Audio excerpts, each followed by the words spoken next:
ब्राह्मे मुहूर्ते बुध्यते स्वस्थो रक्षार्थमायुष तत्र सर्वाक्षान्त्यर्थ स्मरेच्च मधुसूदन। अर्थात स्वस्थ मनुष्य को अपने स्वास्थ्य की रक्षा के लिए अवश्य ही ब्रह्मा मुहूर्त में बिस्तर का त्याग कर देना चाहिए तथा उस समय भगवान मधुसूदन का वंदन कर उनसे प्रार्थना करनी चाहिए ताकि मनुष्य के द्वारा किए गए समस्त पाप कर्मों को भगवान द्वारा क्षमा कर दिया जाए।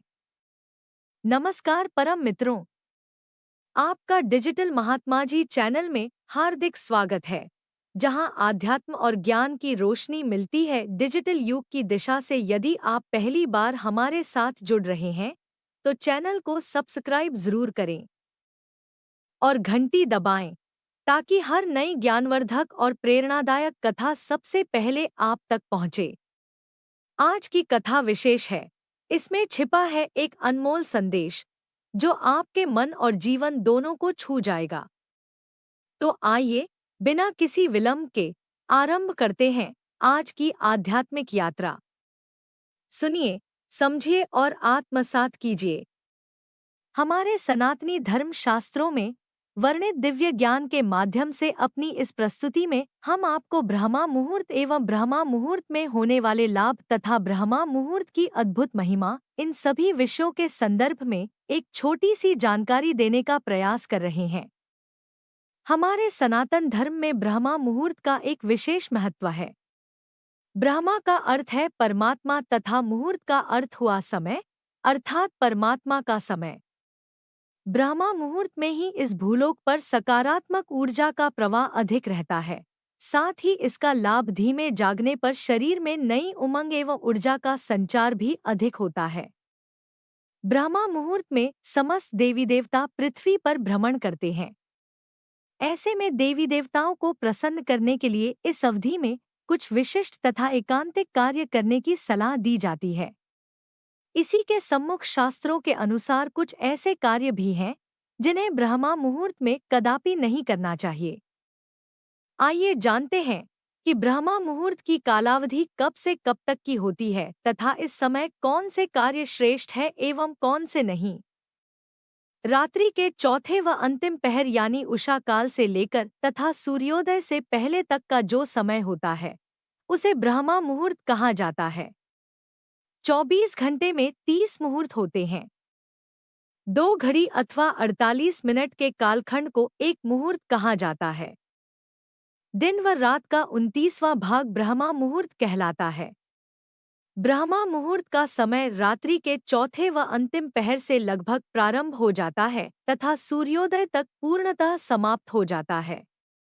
हमारी घड़ी के अनुसार प्रातः 4:24 से लेकर 5:12 तक की कालावधि ब्रह्मा मुहूर्त की है।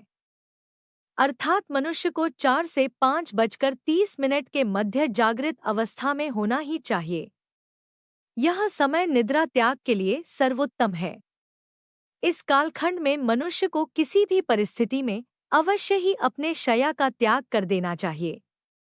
अब बहुत से लोगों के मन में यह शंका अवश्य उठती होगी कि इस भूतल में बहुत से ऐसे भी स्थान हैं जहां बताए गए समय से पूर्व ही सूर्योदय हो जाता है। इस शंका का समाधान यह है कि उन स्थानों में जितनी शीघ्रता से सूर्य उदित होता है उतनी ही शीघ्र सूर्यास्त भी हो जाता है। इसी के फलस्वरूप इन स्थानों में रहने वाले मनुष्यों को अपनी दिनचर्या सूर्योदय व सूर्यास्त के अनुरूप अपने अपने कार्यों को निभाते हुए पुनः सूर्योदय से कम 2 घंटा पूर्व अवश्य ही जाग जाना चाहिए। तथापि उन स्थानों में सूर्योदय का समय कोई भी हो, ब्रह्मा मुहूर्त में उठने से सौंदर्य, बल, बुद्धि, विद्या, आयु और उत्तम स्वास्थ्य की प्राप्ति होती है। यह समय ग्रंथ रचना के लिए उत्तम माना गया है। ब्रह्मा मुहूर्त में उठने से शरीर में शारीरिक बल एवं सहन शक्ति का निर्माण होने लगता है तथा साथ ही मानसिक तनाव, चिंता, अनिद्रा और निराशा जैसी विभिन्न मानसिक बीमारियां दूर होने लगती है। ब्रह्मा मुहूर्त को अक्षय मुहूर्त भी कहा जाता है। इस मुहूर्त में किया गया कोई भी कार्य अवश्य सफल होने लगता है। पौराणिक काल में महान ऋषि, मुनि व योगीजन ध्यान के लिए इसी समय को यथोचित मानते थे। आइए अब जानते हैं कि ब्रह्मा मुहूर्त में हमें कौन से कार्य विशेष रूप से करने चाहिए एवं कौन से नहीं। वेदों के अनुसार इस समय उठते ही शौच व स्नान आदि करके ये 4 कार्य अवश्य करें। पहला है प्रभु वंदन, दूसरा ध्यान, तीसरा प्रार्थना और चौथा स्वाध्याय। वैदिक रीति से किया गया प्रभु वंदन सबसे उचित होता है। उसके बाद ध्यान एवं फिर प्रार्थना करें। विद्यार्थी वर्ग को प्रभु का वंदन करके अध्ययन आरंभ कर लेना चाहिए। यह समय स्वाध्याय के लिए श्रेष्ठ माना गया है। ब्रह्मा मुहूर्त के दौरान नकारात्मक विचार, बहस, वार्तालाप, संभोग, नींद, भोजन, यात्रा, किसी भी प्रकार का शोर आदि ऐसे अनुचित कार्य भूलकर भी न करें, क्योंकि इस कालावधि में देवी देवता एवं पितृगण हमारे इर्द गिर्द विचरण करते रहते हैं तथा ऐसे कार्यों से नकारात्मकता का प्रादुर्भाव होने लगता है। यह भी देखा गया है कि अधिकांश लोग इस समय जोर जोर से आरती व पूजा पाठ इत्यादि करते हैं। कुछ तो इस समय हवन आदि क्रियाएं संपन्न करने लगते हैं। यह सर्वथा अनुचित है। इससे वे खुद को और दूसरों को संकट में डाल देते हैं। विद्वान मनुष्य को चाहिए कि वे ऐसे लोगों से दूरी बनाए रखें। पुराणों के अनुसार इस समय की निद्रा ब्रह्मा मुहूर्त के पुण्यों का नाश करने वाली होती है। अतः इस समय सोना शास्त्रों में निषेध माना गया है। अष्टांग हृदय के अनुसार केवल स्वस्थ मनुष्य को ही ब्रह्मा मुहूर्त में जागना चाहिए, किंतु ग्रंथों में गर्भवती महिला, बच्चे, वृद्ध लोग एवं किसी भी शारीरिक और मानसिक रोग से पीड़ित लोगों को ब्रह्मा मुहूर्त में उठने का कोई भी प्रतिबंध नहीं है एवं वे भी ब्रह्मा मुहूर्त में जाकर इस समय का संपूर्ण लाभ प्राप्त कर सकते हैं। इस समय संपूर्ण वातावरण निर्मल व शांतिमय रहता है। शत्रु गुणों की प्रधानता अधिक रहती है। प्रमुख मंदिरों के पट भी ब्रह्मा मुहूर्त में ही खोल दिए जाते हैं तथा भगवान का श्रृंगार व पूजन भी ब्रह्मा मुहूर्त में ही किए जाने का विधान है। ब्रह्मा मुहूर्त को न केवल शास्त्रों की दृष्टि से बल्कि आयुर्वेद और आधुनिक चिकित्सा पद्धति में भी बहुत महत्वपूर्ण माना गया है। वैज्ञानिक शोधों से ज्ञात हुआ है कि ब्रह्मा मुहूर्त में वायुमंडल प्रदूषणरहित होता है एवं इस समय वायुमंडल में ऑक्सीजन अर्थात प्राणवायु की मात्रा सबसे अधिक व शुद्ध होती है, जो कि फेफड़ों की शुद्धि के लिए बहुत महत्वपूर्ण है।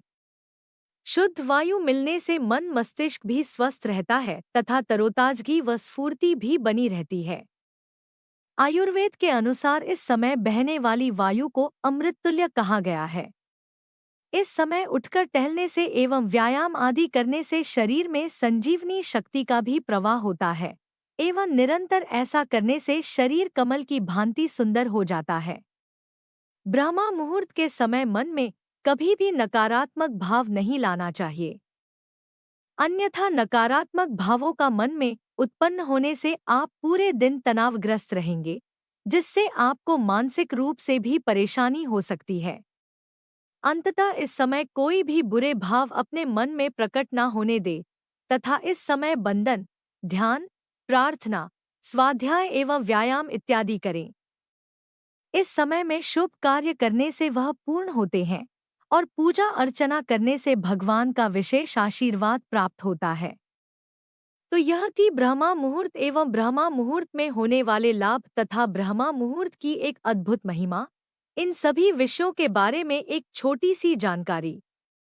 तो प्रिय साधकों, आशा करते हैं कि आपको यह यात्रा मन को छूने वाली और आत्मा को शांति देने वाली लगी होगी। कृपया हमें कमेंट करके बताएं कि यह कथा आपको कैसी लगी। आपकी राय हमारे लिए आशीर्वाद के समान है। यदि आपको यह प्रस्तुति पसंद आई हो तो लाइक करें, अपने प्रियजनों के साथ साझा करें और चैनल सब्सक्राइब करना न भूलें, ताकि आप हमारी अगली ज्ञानवर्धक और भावपूर्ण कथा से जुड़े रहें। तो आइए अगले वीडियो में मिलते हैं, एक नई रोशनी, नई सोच और नई प्रेरणा के साथ। बहुत बहुत धन्यवाद और शुभकामनाएं। जय हिंद, जय भारत।